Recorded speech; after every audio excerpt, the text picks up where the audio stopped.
Welcome back to La Hooge Yanks. We have another La Hooge Yanks. We're talking Canada soccer and U.S. soccer. Tonight we're going to be doing day 2 recap for the MLS sides in the U.S. Open Cup. And just like yesterday, there were 2 other cup sets regarding MLS sides. And yesterday was on the East, today was on the West. As I'll get to them later, but Real Salt Lake go down to Northern Colorado, Hellstorm, and Austin FC falls to local interdivisional rival San Antonio FC. And so all kind of drama that happened in terms of the Western Conference or Western section today. But overall, 8 MLS teams were in action. 6 out of the 8 did get through to tomorrow's draw, or technically today's draw, as I'm recording this, as it's the next day already. But nonetheless, that means 24. It's the other 8 MLS clubs will enter in the draw. New York City being one of them, one of my favorite. But that means 24 MLS clubs are in, while the other 8 are just other interdivisional teams that have shocked MLS. And that's really fascinating, that they went to the round of 32. And that just adds to the whole drama of why I love this tournament, right? Anybody can beat anybody. And with these 24 MLS teams, I'm pretty sure we're going to have a lot more divisional rivals. Maybe with maybe a few straggler games left, but there might be a few more divisional rivals in terms of MLS now. You got basically, if I'm doing the math right, 3 out of the 4, 75% of the teams left are MLS. And yeah, that's really sizing up for some juicy competition among MLS opposition. But nonetheless, as you remember yesterday, as I said, we're only covering MLS side today. There's still other action going on around, but for the sake of this, I'm just gonna cover MLS and just use this as a measuring stick and see how they did. As I was able to say yesterday, some games I did not watch because I only got so many screens and they're going on concurrently to other games that I'm interested in watching. So that's the reason why I didn't watch those. But nonetheless, there's also games that I half watched, meaning I had 2 going at one time, kind of trying to get 50% attention of both. But and then there's also games that I fully watched, as there's the last one basically, which is LAFC, which turned out to be a rout. But nonetheless, no need to drag this out as I did yesterday. Let's just get this started, and we go to our first game, which I did not watch. Because there are 4, almost 5 MLS teams playing concurrently. I was watching. Let's see. I don't know why I forgot. There's so many games. Orlando and Tampa Bay for that local Florida rivalry derby, as well as Charlotte FC and Greenville SC, which was both for good games, and I'm glad I watched them both. But nonetheless, full time for New York Red Bulls over Hartford Athletic. So the Connecticut outfit team really scoring 1 past New York Red Bulls, despite New York Red Bulls having 30 shots. And they win it 2-1. I didn't watch this one, but Luis Morgan and Aaron Long do get on the score sheet. However, Castros gets a red card on this one, but McGlynn does pull one back and make things a little interesting right after the second half begins. But it's not enough for Hartford Athletic, as New York Red Bulls move on to the round of 32, and their name could be drawn. And we could potentially have a rivalry with New York City FC should their name get drawn against them. But I don't know how who's going to get drawn and who, as I believe Rochester also advanced in New York, as well as maybe another New York team also advanced. But nonetheless, they could draw the 2 MLS teams against the 2 non-MLS teams, or we could go ahead and just have the New York City versus the Hudson River Derby. But I don't know how that's gonna go down tomorrow, so we'll just have to find out at 12 p.m. By the way, you can catch the draw at ussoccer.com live, and I really, really hope there's no paywall for it, as I really, really want to see this draw. As to be honest, guys, I've really watched more draws this year than I have any other time ever. I watched the World Cup draw, the CONCACAF draw, the women's draw, which, by the way, stick to that. A video will still come out very, very soon, probably after I settle all the U.S. Open Cup drama. which will probably be tomorrow, depending on how I'm feeling, how much energy I have. But yeah, the fourth draw of the year and the fourth draw ever that I've ever watched is going to be the U.S. Open Cup draw. So that's going to be tomorrow at noon on ussoccer.com, and we'll see how that goes down. More probably going to be still regional rivalries, but there's still a lot more, couple non-MLS teams in there that could still pull up the Cinderella run. Omaha, San Antonio, Hellstorm from Northern Colorado, and Detroit City, which I honestly think is going to be my Cinderella pick. Detroit City and San Antonio are the two front runners for Cinderellas that I would think for it's going to shock more MLS teams, but we'll see how that goes down. Louisville, can't forget about them too. They're really, really good. One of the good USL outfits as well. Can't forget about them as well. But they could pull off some shockers. But nonetheless, going back to it, this is your New York Red Bulls versus Hartford game. New York Red Bulls are moving on to the round 32 draw, and we'll see who their next opponent is tomorrow at noon. Going on to the next game, I co-watched Greenville Triumph and Charlotte. This one goes into extra time. Charlotte FC scoring a late goal in the 105th plus first minute, so the 106th minute of injury time or extra time, and it's the winner from Harrison Awful, former Columbus Crew player, as he puts the crown on to the next round and secures their first ever U.S. Open Cup win over Greenville Triumph, which is almost a regional rivalry since South Carolina. However, there's other possible teams that they could play that before matching up with their regional rival Atlanta United, as Richmond Kickers advanced too, as well as I believe another Carolina team also advanced too. So they might, I don't know if the draw works like that. Charlotte FC could be drawn with other Carolina or Virginia teams. Maybe DC is going to be drawn with Richmond, as that probably makes more sense given how they're closer to each other. But yeah, I don't know how that's going to work, but we'll find out tomorrow. But Charlotte FC could potentially, they could potentially be drawn with Atlanta United, as Atlanta put a thrashing, which we'll get to that later on in their Open Cup game. But there's still plenty of room for rivalries here. I mean, Atlanta United could be drawn with Charlotte, and this is really becoming a tasty part. And this is one thing I really enjoyed seeing, especially with a lot more MLS teams participating than normal, as before it was typically around 10 MLS teams, about maybe 12, and the regional rivalries weren't really popular. But now that there's expanded format and all MLS teams are participating, it's really, really making this for historical rivalries and just building for new regional rivalries within MLS as well, aside from the non-MLS, interdivisional rivalries. So yeah, but nonetheless, this game really was fun to watch. Greenville Triumph really putting up a strong fight against Charlotte FC, taking this down to the wire, 2-1, I should say, for Charlotte FC.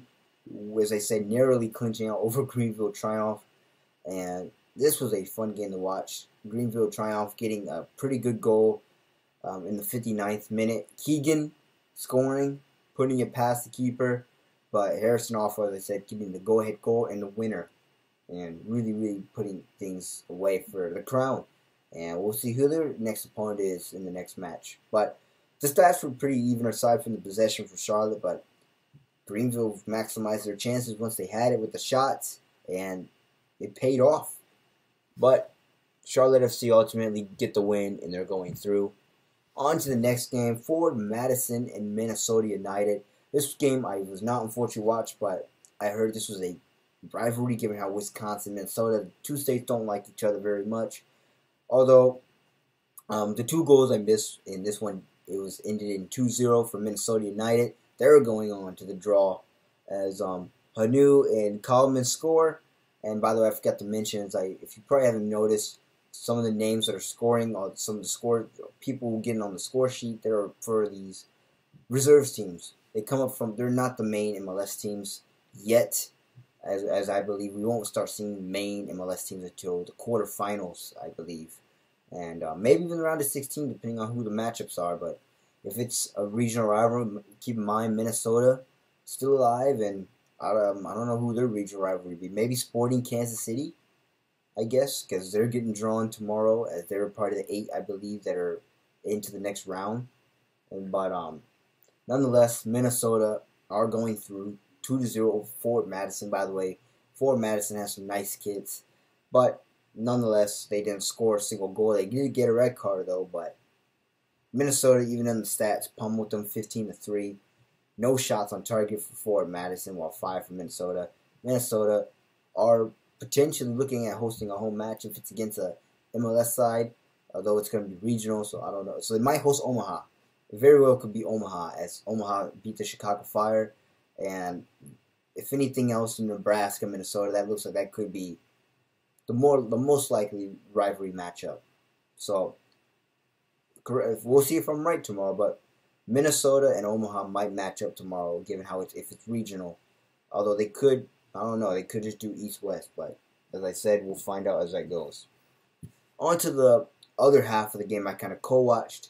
Orlando City beating Tampa Bay Rowdies, a regional rivalry in Florida, the I-4 Derby. These two teams haven't matched up since 2014, or since their former USL days, as this was the first matchup intra-regional since Orlando City joined MLS, as Pato scores a penalty and Junior Urso scores the goal shortly after, 10 minutes after, but Tampa Bay Rowdies with a short response. And 2 minutes later, as they made this one a little interesting, it came down to the wire, and it was fun to watch. Another regional rivalry game to watch, as Orlando City ultimately saw this one out at their home stadium, 2-1, and they're going on to the final draw, as the stats were relatively even, and this was a fun game. This was one of the games if I had to pick 2 games for 2 screens, this was obviously one of the ones I had to see, and thankfully I picked this one because this was fascinating, as Orlando City is a regional rivalry, Florida rivalry, and Florida has a lot of potential rivals they can match up with. If anything, I think given how the U.S. Open Cup might stick to Florida, we might have the Florida Derby. Inter Miami versus Orlando City, before Orlando versus Atlanta, as Atlanta, now that they won, they could be drawn with Nashville, as Nashville's into the next round. Given how I think Nashville might be on the East rather than the West, unlike MLS, but we'll see. It could be Atlanta-Nashville. It could be Atlanta-Charlotte. I mean, Orlando City as well, Orlando-Atlanta, but most likely, I think it's going to be Orlando and Inter Miami. The good old MLS Florida Derby. And why not? I mean, those are the 2 Florida teams I know of that are remaining in this one. So if you're going to have, one Florida team go on, why not have those 2 teams go up? Orlando versus Inter Miami. And that should be a fun one to watch in the round of 32, as I think those 2 have to ultimately clash with each other. And I'm really looking forward to it. Let's see if I'm right in the draw tomorrow, but we'll just have to find out, as I said, tomorrow at noon on ussoccer.com. Hopefully there's no paywall. Hopefully it's free for the public. It should be, but I don't know. On to the next game, Atlanta United versus Chattanooga. I watched the last 20 minutes of this, as the Charlotte FC, as the other games were finishing up. But this was an ultimately thrashing performance by Atlanta. I did see Araujo's goal as well as Lennon's goal. 2 goals scored by Atlanta United, and they just rocked Chattanooga to sleep here. As you can even see in the shots, 21-4, 6-1 on target, and Atlanta, without a doubt, says we're not going to be that MLS team that gets cup set in this one. As I said earlier on with Orlando, they could potentially face Orlando in the regional rivalry playoff, but given how there's Inter Miami and Orlando still left in Florida, they might do a battle that out in Florida before doing a best of. So, and if anything, Atlanta United might match up with shockers from South Georgia, the Tormenta FCs, before matching with Nashville. So, if anything, I think that's probably going to be the most likely performance. Atlanta United versus South Georgia Tormenta, probably going to be the best of Georgia before matching up with Nashville or Charlotte. So I think they might do state battles before doing interstate battles. But it might be, let's see if I'm right. I don't know. As I said, this is all up in the air. This is just my predictions. But Atlanta United versus the Tormenta, who also beat the Birmingham Legion. So that's what I think it's going to be in the round of 32 matchup. But we'll see how that all works out, as well as I think it's going to be Louisville City versus Nashville SC, and then Detroit versus Cincinnati. I think that's how it's going to be. But we'll see if I'm right tomorrow. I'm just throwing out predictions. On to the next one. This game I co-watched, San Antonio, Austin FC. San Antonio getting the win 2-1 over Austin FC. Los Verdes fall to a regional rival, San Antonio FC. Many San Antonio fans, as well as the teams, were also out here to prove a mission to Austin FC, saying this is why MLS should have expanded to San Antonio instead. Although I personally would, I like San Antonio too, so this would have been a pretty good, solid expansion team. But I would like Austin too. Plus, you would have kept a regional rivalry. But nonetheless, that didn't happen. Austin got awarded the expansion team, and they fall to the USL side. San Antonio FC is a rivalry, and this one goes to extra time. San Antonio gets a late goal in the 82nd minute to tie it, and they score another one in the 96th minute to ultimately win the thing outright. And this was a darn good game. So Fagundes strikes first, but San Antonio stormed right back with 2 goals of their own. And the stats were really relatively even. This was a fun game to watch. And yeah, I mean, it's just like the NCAA tournament of U.S. soccer. You don't know who's going to be who. You got all the powerhouse teams, but even then, on a given day, they could lose. This was a darn good game. I'm happy that San Antonio got this win. For Austin FC, I mean, they just looked okay. They just looked okay. They had a great crowd, but San Antonio ultimately won this one outright, and they're going on. We'll see their name, who they're being pulled. And keep in mind, there's other 2 Texas possibility teams. You got Houston and Dallas, as well as you got San Antonio now. So they could possibly match up with one of those teams. I don't know who's going to match up with who. So we could have FC Dallas and Houston, as well as I don't know who San Antonio would play. Maybe they'll play New Mexico or whoever wins out there. Maybe Arizona, but we'll see how that whole draw comes up. But nonetheless, San Antonio we'll see their name being pulled in the draw. Real Salt Lake and Hellstorm now from Northern Colorado. What a banger from Cornwall in the 70th minute. I saw this one in its entirety. Cornwall gets it off a volley, dips down past the keeper, and it turns out to be the game winner for Northern Colorado Hellstorm, and they win it outright over Real Salt Lake 1-0 in a first cup set, the MLS team that falls of the day. And Real Salt Lake, I forgot to mention Austin FC fell in their cup set, but Real Salt Lake also fell. This was the other MLS team that fell in the western end of the tournament. Despite peppering the keeper, they couldn't get it to go. Cornwall, his wonderful strike, gets Northern Colorado Hellstorm through to the draw in the round of 32. Fantastic strike, and I'm pretty sure you can watch this one on rewind. This was a beauty to watch. But if anything, I think Colorado Hellstorm, I probably already know who they're going to match up with. They're going to match up with the Colorado Rapids, arguably, as Colorado Rapids are waiting in the draw to see who they'll match up with. And that's going to be a tasty matchup. Denver versus Northern Colorado. We'll see who comes out on top for the Battle of Colorado. And Hellstorm's been making some noise. I think they beat the Colorado Switchbacks not too long ago, too. So far, they're trying to take the Kings of Colorado. We'll see if they do that, but you got to keep an eye out. In the final game of the day that I watched in its entirety, LAFC in Orange County, 5-1. It could have easily been more from LAFC. Orange County got the one consolation goal, but LAFC could have easily won this one 7 or 8. A lot of ones went off the post. Ones were saved off the line, but 5-1. LAFC gets the job done. 12 shots to 11. However, 10 of the 12 were on target for LAFC. They did what they should have done. You own a lower division team, and yeah. So far, all three MLS teams from California are going into the draw, and the LAFC versus LA Galaxy rivalry, El Tráfico is still alive, as well as El Clásico is still alive for San Jose Earthquakes and LA Galaxy. So both California rivalries are alive in this one. But nonetheless, I believe I can't remember the other California teams that are going through. Maybe that's although there's California United Strikers, so one of those teams might play that.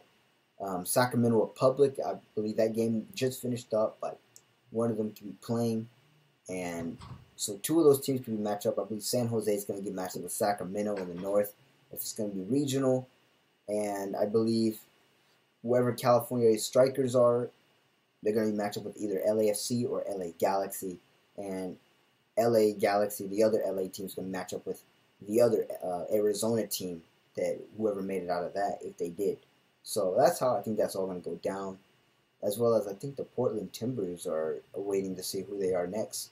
Portland and Seattle, that could be a tasty one up in the Northeast, whoever that gets drawn tomorrow. Always is, but we got to see who that is. But nonetheless, that is your Day 2 recap of your Lamar Open Cup MLS team recap. So tomorrow, or technically today, a lot of names will be picked. 24 out of the 32, or 24 out of the 28 MLS teams advanced, as well as the other, including the 8 that were already awaiting their fate, or awaiting their opponent. And so we'll see who, Portland and Seattle, I believe without a doubt, those two will get matched up if they're doing Pacific Northwest regional rivalry. So we could have potentially a lot of room for a lot of rivalries here. And so the California, before we get treated to El Tráfico or El Clásico, they will have to probably match up with their other non-divisional MLS teams before, in advance before doing that, which the games will be on May 9th through the 10th, I believe, around that time. But in the Pacific Northwest, I believe we're still going to have the Battle of Cascadia, Seattle and Portland, as well as New York City, New York Red Bulls. That rivalry still alive, but there's other New York teams to take care of, I believe. The Philadelphia Union will be joining in as well as I believe they'll take on probably DC. I mean, DC could take on Virginia. They could take on Philly. That's a little rivalry there too. But the Florida rivalry, that's good. That's still alive. Inter Miami versus Orlando. I'm pretty sure that without a doubt that's going to happen. Atlanta, Charlotte, Orlando. I'm pretty sure Atlanta's going to take care of Tormenta first if they get drawn with them before proceeding to Orlando, and even throwing Nashville in the mix. Nashville's probably going to play with Louisville, though, before playing with other teams, as well as, so Charlotte, Atlanta, Orlando, those are all possible, still alive for rivalry matchups. And as I said, there's the Texas one, of course, FC Dallas and Houston Dynamo. I'm pretty sure, I don't know who's gonna get drawn with who, but those are still alive. Sporting KC, they're probably gonna get matched with, I don't know, they could get matched with the Colorado Alpha, or they could get matched with Omaha. So we don't know, or Minnesota. So there's a lot of potential room for joining MLS sides here that are joining in to the fold for tomorrow's draw. And I'm really, really excited to see who gets drawn with who. The tasty games we'll have for the U.S. Open Cup. It's getting down to the wire. It's getting down to the good games. Of course, these games are always good for upsets and stuff, but we're getting down to the fun matchups, the more Cinderella runs. We're trying to find out who's going to be the Cinderella, and we're getting down to more MLS on MLS action, too. So that's your recap for Day 2. Tomorrow we'll be doing a draw recap and going over the matches and pretty much hyping them up. So if you like this video, make sure you like, share, subscribe, tell your friends about it. Also, make sure you hit the subscribe and bell notification when you know when the video is uploaded. And tell all your friends. We're getting down to the wire, and the U.S. Open Cup draw tomorrow is at 12 noon p.m. on the USsoccer.com.